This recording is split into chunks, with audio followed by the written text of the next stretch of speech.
Hola, muy buenas tardes. Sean todos bienvenidos.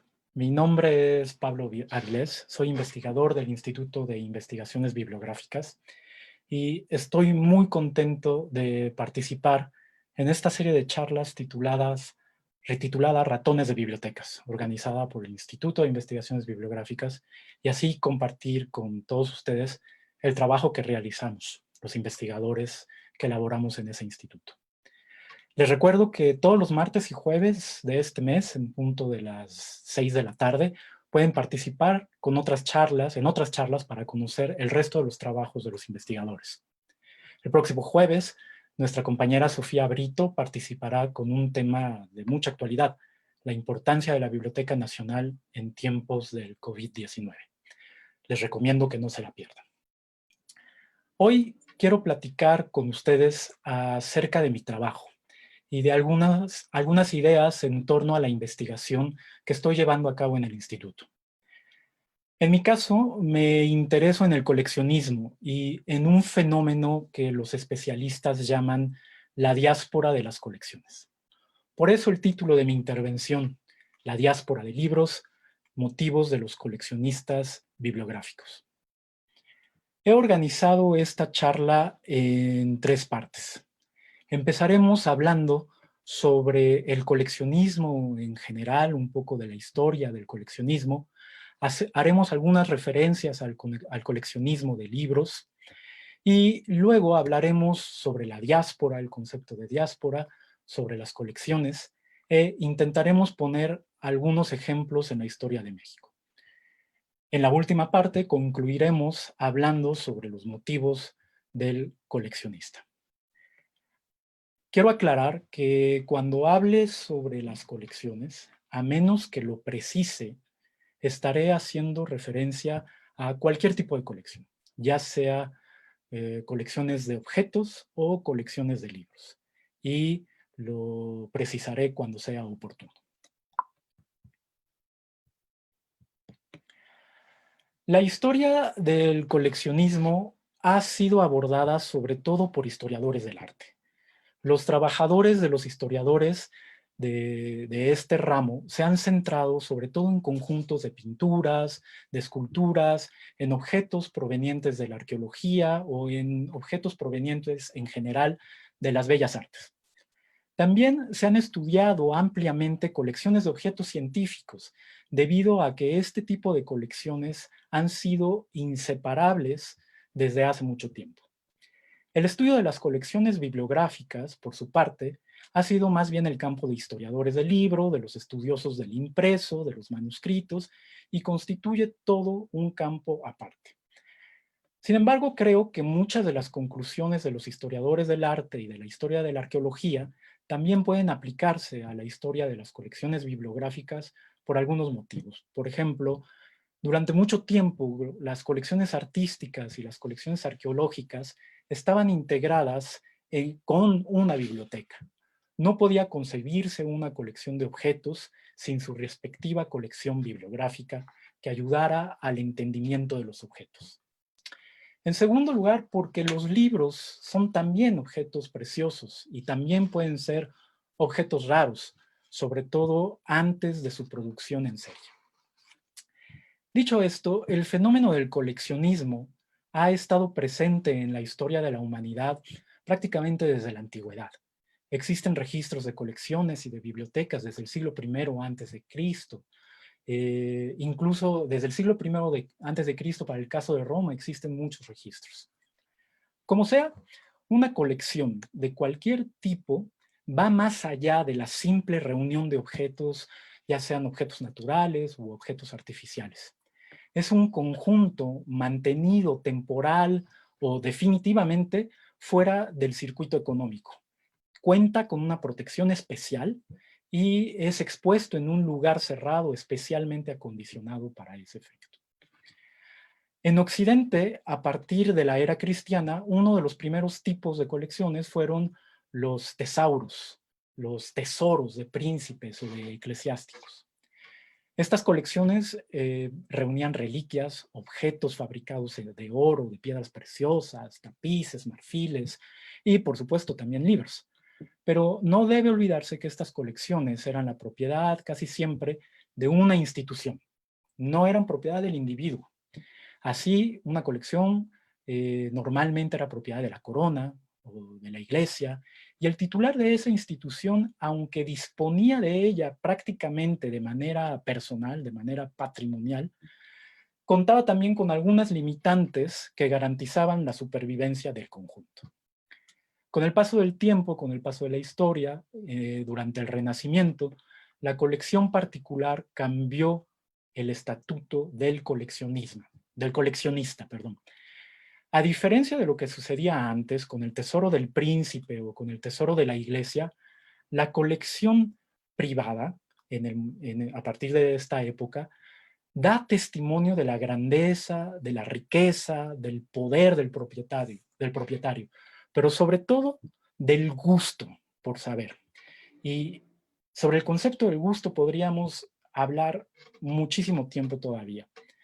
Pero cuando llega la imprenta, cuando llega la imprenta a Europa, la imprenta de Gutenberg, uno de los impactos no solamente fue la producción de libros, sino también la multiplicación en el número de colecciones.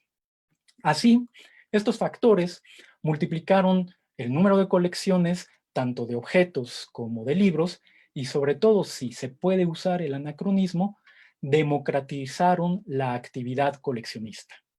Ya no se veían solamente reyes, príncipes, papas y obispos haciendo colecciones. También había cortesanos, comerciantes, burgueses, intelectuales y algunos otros personajes de la sociedad que empezaron a hacer colecciones de objetos y de libros. En la época del Renacimiento encontramos sobre todo colecciones llamadas Wunderkammern, cámaras de maravillas, en las que el propietario exhibe los objetos más curiosos que ha sido capaz de encontrar y adquirir. En sus pantallas tienen la imagen del catálogo de una colección que se llamaba el Museo Vormiani, y ahí tenemos un gran ejemplo de los objetos que se podían encontrar en estas colecciones. Encuentran animales fabulosos, se encuentran besoares, que eran estas piedras que se encontraban en los estómagos de las cabras, cuernos de unicornio, que en realidad eran los cuernos de los nervales, piedras fantásticas, y también se podían encontrar reliquias, las reliquias más raras, cabezas de San Juan Bautista niño, dedos de vírgenes, ojos de mártires, piezas de arte exquisitas y exóticas, por ejemplo, cocos traídos de las regiones más remotas de África, que eran engarzados en metales preciosos, y un largo, etcétera. Hasta ese momento, las colecciones se centraban en el objeto en sí mismo. Es decir, la importancia de una colección radicaba en el coleccionista que ostentaba una serie de objetos raros, de objetos caros, hermosos, fantásticos. La época barroca y más tarde la Ilustración traerán otro cambio sustancial en el coleccionismo. Además de poseer los objetos, el coleccionismo va a reunir una biblioteca en torno a ellos. Ya tampoco van a ser colecciones de libros solo por el libro, por el objeto en sí mismo, sino va a haber una complementariedad. Ya no es suficiente con poseer físicamente el objeto. También se debe poseer intelectualmente, y ese es el siguiente paso de las colecciones. La ciencia nueva hace que las Wunderkammern, las cámaras de maravillas como la que tienen en la pantalla, sean el paso a colecciones más rigurosas en su método y en su programa. La imprenta, los nuevos descubrimientos, la crítica científica, vienen acompañados de conjuntos de objetos y de libros que ponen en evidencia los fenómenos naturales. En palabras del historiador francés Christophe Pomian, si las cámaras de maravilla eran la manifestación de una curiosidad enciclopédica que buscaba proyectar el macrocosmos de la creación en el microcosmos de la colección, las nuevas colecciones científicas y las nuevas colecciones artísticas buscaban mostrar una pequeña pieza de ese gran conjunto que era la naturaleza con el fin de crear un saber útil. El coleccionismo desde ese momento estará ligado inevitablemente a la ciencia y a las bibliotecas.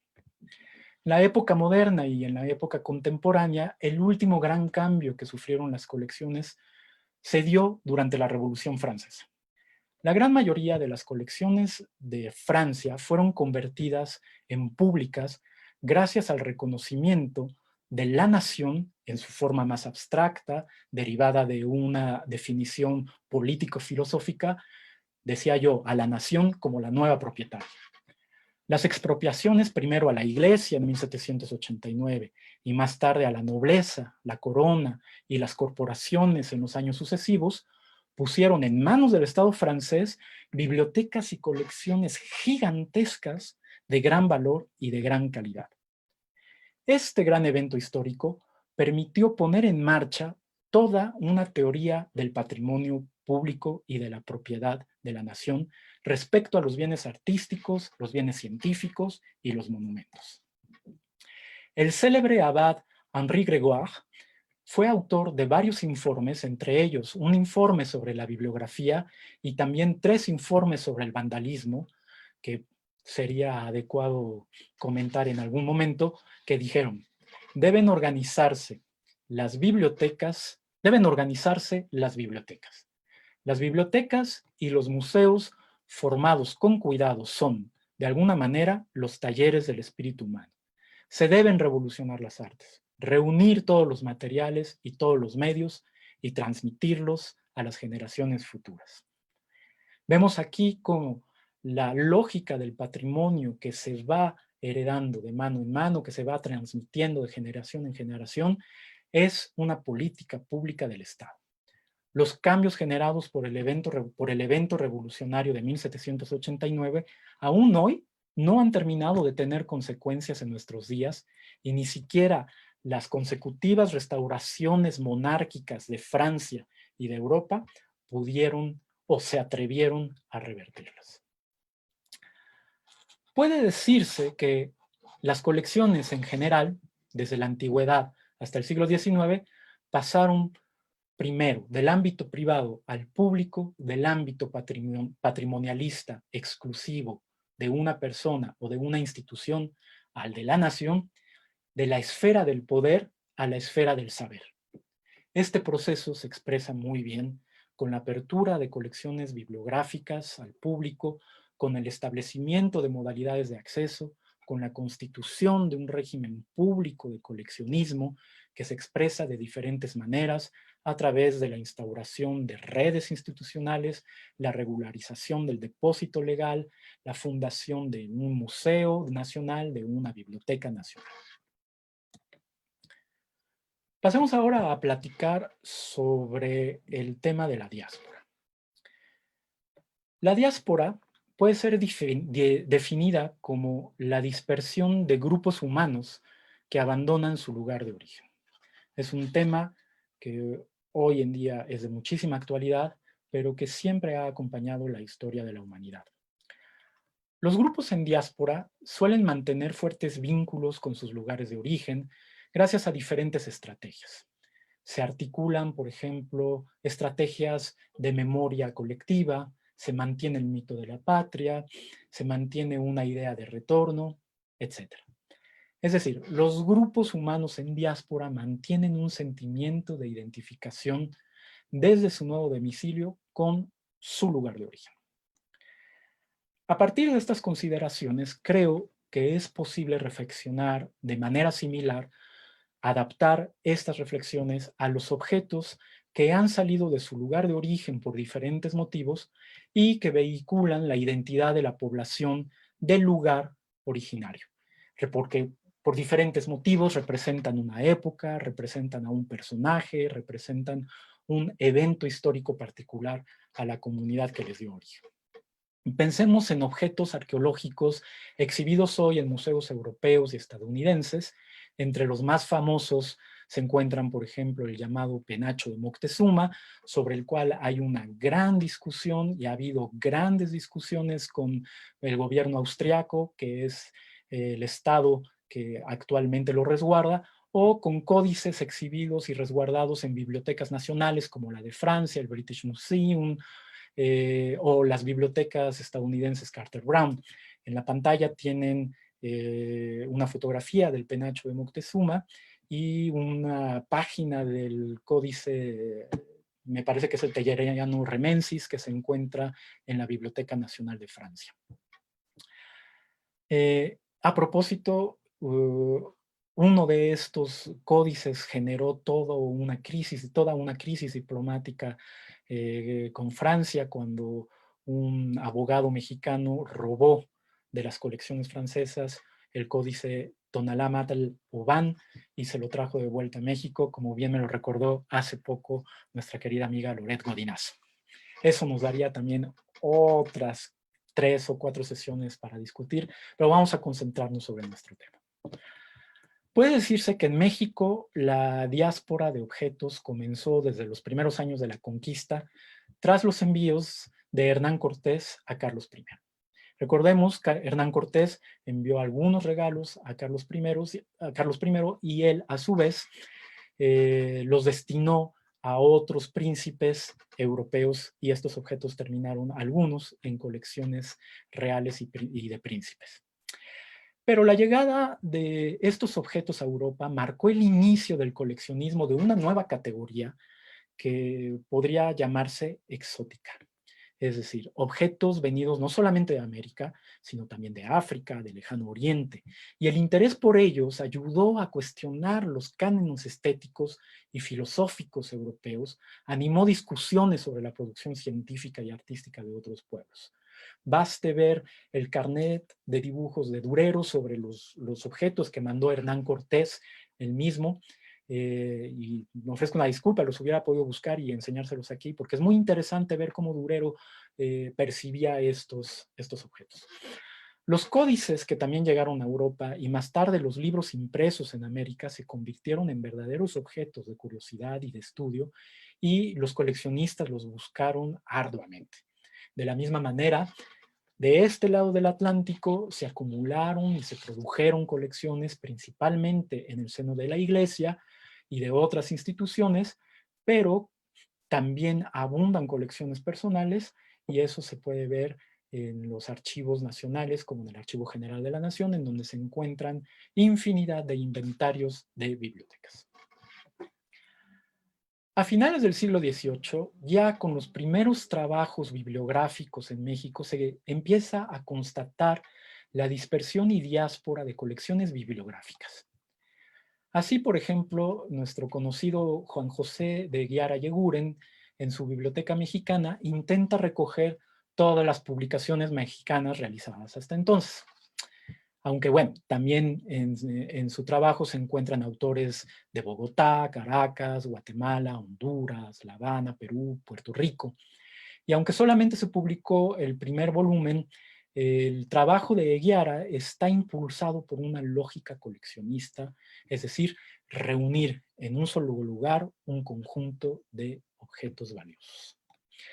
Más tarde, el sucesor de este trabajo, José Mariano Beristain de Sousa, que como ustedes saben publicó su Biblioteca Hispanoamericana Septentrional, intentando terminar el trabajo de Guiara, se queja ya de la diáspora de libros y documentos que sufría el país. A este respecto, Beristain dice en la introducción de su obra: ha habido tanto descuido que lo más precioso que contenían las bibliotecas mexicanas, está hablando de las bibliotecas, está ya en poder de los extranjeros. Así, el siglo XIX se abre para los bibliófilos como un siglo fecundo. El periódico La Sociedad, por ejemplo, señalaba en una nota titulada Bibliografía Mexicana del 13 de noviembre de 1864 que el momento de la reconstrucción había llegado y, por supuesto, una manera de reconstruirlo era a través de las bibliotecas. Así como lo han mostrado Guadalupe Curiel y Miguel Ángel Castro, esta reconstrucción debía tener lugar en varios ámbitos. Por supuesto, la historia nacional, la educación pública eran algunos de estos ámbitos, pero la búsqueda de libros y el coleccionismo bibliográfico encontró en México un campo poco explorado que sería ampliamente explotado por coleccionistas nacionales y extranjeros. Es el momento de la formación de grandes colecciones como las de Lucas Alamán, José María Andrade, José Fernando Ramírez, Joaquín García Icas Balseta y un largo etcétera. Pero también aparecieron lo que Guadalupe Curiel y Miguel Ángel Castro llaman los espíritus americanistas. Es decir, se trata de exportadores, cito, exportadores, casi todos ellos, debido a su manía por códices, documentos, antigüedades y libros del Nuevo Mundo. Fin de cita. Son en su mayor parte estudiosos de antigüedades mexicanas, bibliófilos que adquirieron grandes colecciones de documentos tras la nacionalización de bibliotecas y archivos eclesiásticos. Se pueden mencionar a Joseph Marius Alexis Aubin, Charles-Étienne Brasseur de Beaubourg, Henri Harris y el tristemente célebre padre Agustín Fischer. Más tarde, hacia finales del siglo, empiezan a despuntar coleccionistas estadounidenses como John Nicholas Brown, quien adquirió la colección de Nicolás León en 1896. La dispersión de colecciones de todo tipo dio lugar, por un lado, a un vacío que hoy puede lamentarse en muchas disciplinas. Pero por otro lado, a algunos eruditos no les incomodó tanto esta dispersión fuera del territorio nacional.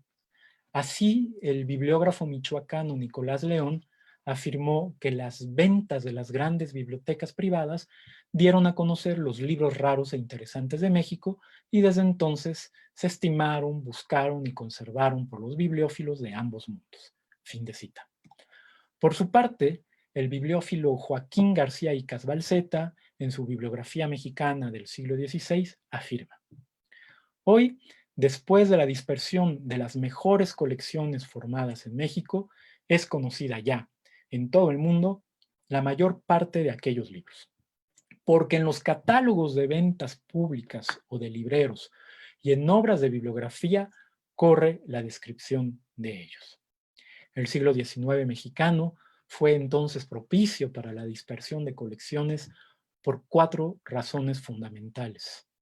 Una razón política, marcada por la Ley de Nacionalización de los Bienes Eclesiásticos de 1859, una razón ideológica, expresada por el desprecio al pasado colonial generalizado a lo largo de la existencia del Partido Liberal, otra institucional, debido a la carencia de una biblioteca nacional o, si se prefiere, a los consecutivos naufragios de los proyectos por establecer una biblioteca nacional, y finalmente una razón social, expresada por el impulso al coleccionismo bibliofílico y el interés que concurre por el impreso no europeo en Europa y en los Estados Unidos, lo que impulsó el mercado bibliográfico en esos países. Vamos a hacer un pequeño paréntesis sobre coleccionismo y diáspora. Y quiero detenerme de manera general en este último punto, es decir, tomar un punto de vista un poco más alejado, y se puede decir que la historia del coleccionismo ha coexistido siempre con la historia de la diáspora. Es posible encontrar ejemplos de objetos y de colecciones que han sido extraídos de su lugar de origen en prácticamente todas las épocas de la humanidad. A este respecto, es útil recordar las palabras del filósofo alemán Walter Benjamin, a quien por cierto tienen ahí en su pantalla trabajando en una sala de lectura de la Biblioteca Nacional de Francia. Walter Benjamin, en su correspondencia, afirmó: todos los que han obtenido la victoria participan de ese cortejo triunfal en el que los amos de hoy marchan sobre los cuerpos de aquellos que yacen en la tierra. El botín, según la costumbre de siempre, es llevado en el cortejo. Es lo que llamamos bienes culturales. Y aquí la traducción de la correspondencia de Benjamin podría haber utilizado más bien el término alemán Kulturbeute o Kulturerbe, es decir, patrimonio. Walter Benjamin considera en este párrafo que el patrimonio es lo que los vencedores toman a los vencidos y es lo que transmiten de generación en generación. Retomo la cita de Benjamin. pues no hay testimonio de la cultura que no sea, al mismo tiempo, un testimonio de la barbarie. Esta barbarie inherente a los bienes culturales afecta igualmente el proceso por el cual esos bienes han sido transmitidos de mano en mano. Es decir, una gran parte del patrimonio cultural se encuentra en diáspora. Para bien o para mal, no es un fenómeno raro. Constituye una parte esencial de la historia de las colecciones y del patrimonio. Así, una de las diásporas de obras de arte y de libros más grande y mejor documentada tuvo lugar precisamente durante las guerras napoleónicas. Los ejércitos de Napoleón, al invadir Europa, se llevaron de vuelta a París como botín de guerra miles de cuadros, esculturas, libros y manuscritos. Solo Rusia e Inglaterra escaparon a este saqueo. Y si bien estos traslados generaron un sinfín de protestas y un sinfín de publicaciones en contra dentro y fuera de Francia, en los países invadidos, también hubo voces que vieron los beneficios de concentrar en un museo universal o en una biblioteca de la humanidad todas estas obras. Suena un poco conocido ya esto, ¿no?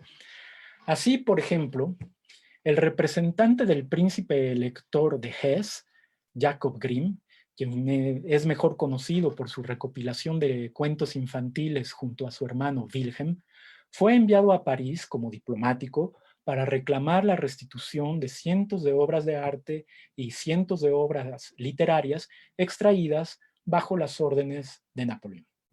Y él escribe a su hermano: me es muy desagradable, a título personal, reclamar estas obras.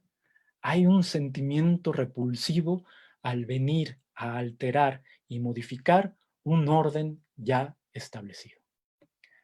De la misma manera, el director de la Galería de Arte de Kassel reconoce que tras su visita a París para reclamar las obras pertenecientes al príncipe elector, dichas obras son más conocidas ahora y se ha avanzado en el estudio de su historia que si hubieran permanecido en la Galería de Kassel. Pero conforme avanza el siglo, crece el interés por otras latitudes fuera de Europa. Aquí, por supuesto, Grimm y otros personajes como el director de la Galería de Arte de Kassel, cuyo nombre se me escapa, están pensando en la idea magnífica de poder reunir en un solo lugar todas las obras de arte y del intelecto de la humanidad. La idea de no tener que viajar más que a una sola ciudad es una idea muy tentadora. Y de esta manera, otras civilizaciones como Egipto o como Asiria y más tarde América empiezan a entrar en el interés de los europeos.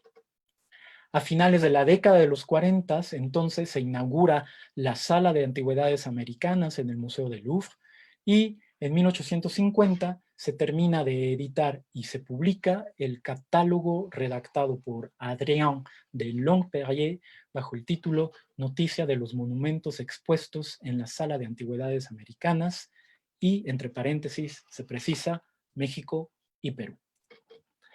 Las obras exhibidas en el Museo del Louvre y en otros museos europeos y en otras bibliotecas llegan a través de medios muy diversos, gracias a iniciativas institucionales, pero también gracias a emprendedores particulares. En el caso de México, a partir de su independencia quedó muy claro el valor estratégico y comercial del país. Y así los franceses intentaron establecer estructuras especializadas que sancionaban, que se encontraban sancionadas por el gobierno y mandaron una comisión científica de México junto con la expedición militar que apoyaba a Maximiliano. Por su parte, los británicos prefirieron establecer redes mercantiles ante la imposibilidad de poner en marcha un dominio militar. La Comisión Científica de México se soldó por un fracaso para Francia, aunque muchos estudiosos mexicanos y franceses han subrayado la importancia en la historia del Segundo Imperio Mexicano. Pero dio como consecuencia que las colecciones de objetos mexicanos reunidas por franceses, las colecciones mejor conocidas sean aquellas que reunieron particulares. Una de las primeras colecciones, o por lo menos una de las más conocidas, es la colección que reunió Joseph Aubin, que aparece en la parte izquierda de su pantalla. Según el periodista Albert Reville, tras haber peleado en la Revolución de Julio de 1830, Aubin partió a México con una misión científica y descubrió los restos de lo que parecía ser la colección del famoso historiador y diplomático y emprendedor italiano Lorenzo Boturini. En 1840, Aubin volvió a Francia con su colección bajo el brazo y, según Albert Reville, al llegar a París empezó a trabajar y a publicar trabajos sobre su colección. Sin embargo, Aubin empezó a sufrir de paranoia, la manía de la persecución, como él la llamaba. Esta manía le impidió continuar con la publicación de sus estudios sobre las piezas de su colección y se empezó a aislar en su casa. Aubin guardó muy pocas amistades y entre ellas se encontraba el caballero que se encuentra a la derecha de su pantalla, que es nada más y nada menos que Eugène Boban, que por cierto les recomiendo esta nueva biografía de Eugène Boban que acaba de ser publicada por Jane McLaren Walsh y Brett Topping, el hombre que inventó los cráneos aztecas de cristal. Eugène Boban había vivido en México durante el imperio de Maximiliano con el título de anticuario, de anticuario imperial. Y había también amasado una gran colección de objetos mexicanos. Otra de las amistades que Aubin mantuvo fue la de Eugène Goupil, un rico empresario, hijo de padre francés y de madre mexicana, que desgraciadamente, lo lamento, no encontré retrato de él, pero que va a ser una pieza importantísima para la historia que quiero contaros. Boban vendió pues su colección a Alphonse Pinard en 1875 y Pinard la cedió a su vez al Museo de Etnografía. El Museo de Etnografía se convirtió después en el Museo del Hombre y finalmente el Museo del Hombre se convirtió o parte de sus colecciones pasaron a formar parte de un nuevo museo que se llama el Museo de Quai Branly, que si alguna vez tienen la oportunidad de visitar, se los recomiendo ampliamente. Las piezas mexicanas que se exhiben ahí, que ustedes pueden ver en ese museo, son precisamente estas. En febrero de 1889, Goupil, amigo de Boban y de Aubin, adquirió la colección del primero, de Aubin, porque se enteró que el gobierno mexicano, a través de su ministro Antonio Peñafiel, quería llevarla de vuelta a México. Aubin desconfió de las intenciones de Peñafiel, llama a su amigo Boban. Boban se pone en contacto con Goupil inmediatamente y lo convence de comprar la colección de Aubin. Y es de esa manera como la colección permaneció en Francia. Por su parte, Goupil siguió adquiriendo documentos, en particular cuando el embajador Ignacio Manuel Altamirano, entonces cónsul en París, le vendió un manuscrito, un arte de la lengua Ege, que actualmente se puede consultar en la Biblioteca Nacional. Finalmente, Goupil falleció el 24 de octubre de 1895 tras haber perdido prácticamente toda su fortuna en inversiones en el Canal de Panamá, que como ustedes saben fue un fracaso para la política exterior francesa. Su viuda, Augustine Elie, cedió la colección a la Biblioteca Nacional de Francia. La viuda manifestó varias veces el deseo de su esposo de ceder la colección. Y en el catálogo que Boban había redactado de esta colección, el mismo Goupil dijo: me convertí en el adquiriente de la colección de pinturas figurativas y manuscritos de Boturini Aubin, de la que por mi voluntad solo me considero depositario. Tengo la intención de legarla a Francia, una parte a la Biblioteca Nacional y otra al Museo de Etnografía de Trocadero. Goupil explica que había considerado legar sus colecciones al Museo Nacional de México, pero, como él mismo dice, México está muy lejos. Mi intención era servir a México, contribuyendo a la restauración de su historia antigua. Todo lo que pueda ayudar a los mexicanistas, y creo que es una de las primeras personas que utilizan este término para designar a los estudiosos de las antigüedades y de la historia mexicana, para ayudar a los mexicanistas en su trabajo debe estar lo más posible a su alcance. Por lo tanto, he decidido que mis colecciones permanecerán en París, que es el centro del mundo inteligente, la parada forzada de los viajeros de la ciencia. De nuevo, esta idea de París como centro de las artes y de las ciencias, una idea que se había comenzado a forjar durante la Revolución Francesa, no ni siquiera durante la época napoleoniana, sino desde 1793, con un gran proyecto de centralización de artes y ciencias en la capital francesa. Para Goupil se trataba de encontrar entonces una vitrina adecuada para su colección que no podía ser otra más que la capital de Francia. Además, esto coincide con los deseos cosmopolitas de García y Casbalceta y de Nicolás León, que ya mencionamos más arriba. Es decir, la divulgación de la ciencia y la centralización, la no centralización de las colecciones necesariamente en México, sino la posibilidad de darlas a conocer en otros países. Ahora, quisiera detenerme un poco, y ya para concluir, en las razones del coleccionista, teniendo en cuenta la historia del coleccionismo que les acabo de contar, la historia un poco del interés europeo y estadounidense, aunque solamente lo mencioné rápidamente, sobre las antigüedades mexicanas y las razones. Vamos a pasar ahora a tratar de ver la psicología del coleccionista y en particular del coleccionista bibliográfico.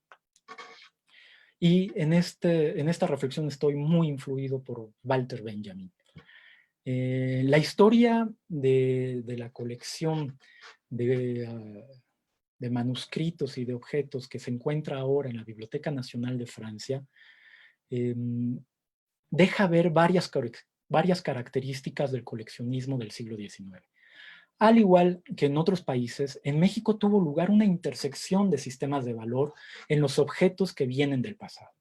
Por un lado, hay un discurso nacional que requiere de pruebas físicas que se constituyen en objetos arqueológicos y en libros y en grandes colecciones públicas de museos y bibliotecas. Y por el otro, estos objetos también tienen una valoración económica que los hace formar parte del mercado.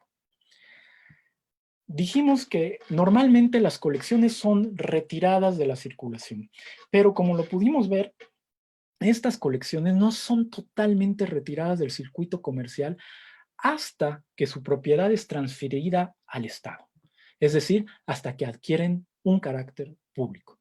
De ahí que el coleccionismo público sea tan importante en la vida de un Estado, porque si bien el coleccionismo privado no puede ni debe obstaculizarse, tampoco es posible dejar de fomentar el coleccionismo público, pues se corre el peligro de dejar sin acceso a la mayoría de las personas. ¿Qué pensar sobre las motivaciones de los bibliógrafos?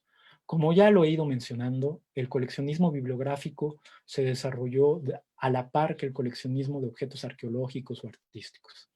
Y al igual que otros coleccionistas, los bibliófilos pueden hacer de su colección todo un proyecto. Seguramente han escuchado hablar de algún coleccionista que perdió la razón debido a la pérdida de sus libros, o de algún coleccionista que debió convertirse en criminal para formar su colección o adquirir un ejemplar. ¿Cómo se adquieren los objetos de una colección, los libros en una colección, en una biblioteca? La manera más noble, podría decirse, es, si se trata de una colección bibliográfica, la manera más noble de adquirir los libros es escribiéndolos uno mismo. Y el cuento de Jean-Paul Richter, este escritor alemán de finales del siglo XVIII y principios del XIX, Maria Wutz, narra cómo un profesor de escuela en una ciudad ficticia llamada Avental escribe él mismo los libros que quiere adquirir. Como puede suponerse, este método es muy lento. Quizás el método más común para los coleccionistas actual y durante toda la historia sea la no restitución de préstamos. Quizás todos seamos familiares o culpables o hayamos conocido a alguien que siga este método para conseguir sus colecciones, para agrandar sus colecciones. A este método le sigue la compra, pero hay que tener cuidado porque las compras de un coleccionista se parecen muy poco a las compras que realiza, por ejemplo, un estudiante que busca algún manual o la persona que quiere hacer un regalo o alguien que simplemente quiere pasar el tiempo. Entre todas las maneras de coleccionar, entre todos los sentidos que un coleccionista busca desarrollar, el más importante para el coleccionista es el tacto. La fórmula enciclopédica que anima el espíritu del coleccionista bibliográfico se manifiesta a través del tacto.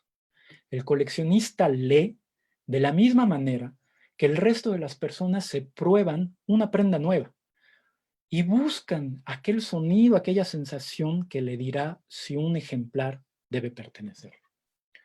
Una vez en su poder, el libro es puesto fuera de circulación y de cualquier tipo de intercambio e incluso de cualquier tipo de uso. El coleccionista, se puede decir, sepulta sus nuevas adquisiciones en su biblioteca, igual que un gastrónomo conserva los vinos de los grandes viñedos en sus cavas. Y se dice a sí mismo, dentro de algunos años sabré lo que significan para mí algunas de estas obras, pero muchas otras tendré que esperar mucho tiempo más. Puede decirse que en la posesión de la colección renace una experiencia arcaica de la propiedad, una experiencia casi original de la propiedad, indisociable del trabajo. Coleccionar es una práctica de un oficio que no desemboca necesariamente en el intercambio, que se ejerce en el instante, es decir, no debe contarse con un medio de producción para ejercer este oficio. Ya que la colección solo le concierne al coleccionista, no requiere ni división del trabajo, ni especialización, ni alineación, fenómenos todos estos que acompañan la evolución de la propiedad. La prohibición inicial de uso de esos libros, por extraño que parezca, permite al coleccionista centrarse en el origen y en la historia del objeto, en lugar de explotar la finalidad inmediata y funcional del objeto. A diferencia del consumidor, que compra con el fin de satisfacer sus necesidades inmediatas o sus necesidades futuras, necesidades reales o provocadas por el embrujo de la publicidad o las puestas en escena de la mercadotecnia, el coleccionista adquiere con el fin de establecer una relación única y renovable con el pasado. En este sentido, la adquisición de un libro equivale al renacimiento del libro. El deseo más profundo del coleccionista es renovar el mundo. La colección no es simplemente una tentativa nostálgica de recreación o para revivir la historia. En su búsqueda de objetos viejos usados, el coleccionista salva del olvido un trabajo pasado y al mismo tiempo reivindica su propio derecho creativo. Para el coleccionista, la importancia de su actividad no se encuentra en la defensa de la propiedad privada, en la defensa de su propiedad, sino en la defensa de una práctica intelectual y en el deseo de reintroducir la experiencia sensible, estética y científica en la esfera pública. Eso es todo por mi parte. Espero que haya sido de su agrado. Les recuerdo que el próximo jueves, en punto de las 6 de la tarde, por este mismo medio, Sofía Brito nos hablará de la importancia de la Biblioteca Nacional en tiempos del COVID-19. También Si quieren hacer alguna pregunta o algún comentario, pueden dejarlo en la parte de abajo de Facebook, y trataré de responder a algunas de las preguntas o de los comentarios. Agradezco sus comentarios y algunas de sus preguntas. ¿El coleccionista es un cazador?, me pregunta Ana María Romero Valle. Parecería que sí, pero yo diría que es más bien un arqueólogo. Es alguien que va descubriendo y va levantando las diferentes capas del tiempo para poder encontrar un objeto, más que un objeto, un artefacto que lo pone en relación con el pasado. Les agradezco muchísimo toda su atención. Les recuerdo, el próximo jueves a las 6 de la tarde nos veremos por aquí otra vez y les deseo que pasen una muy bonita tarde. Muchas gracias.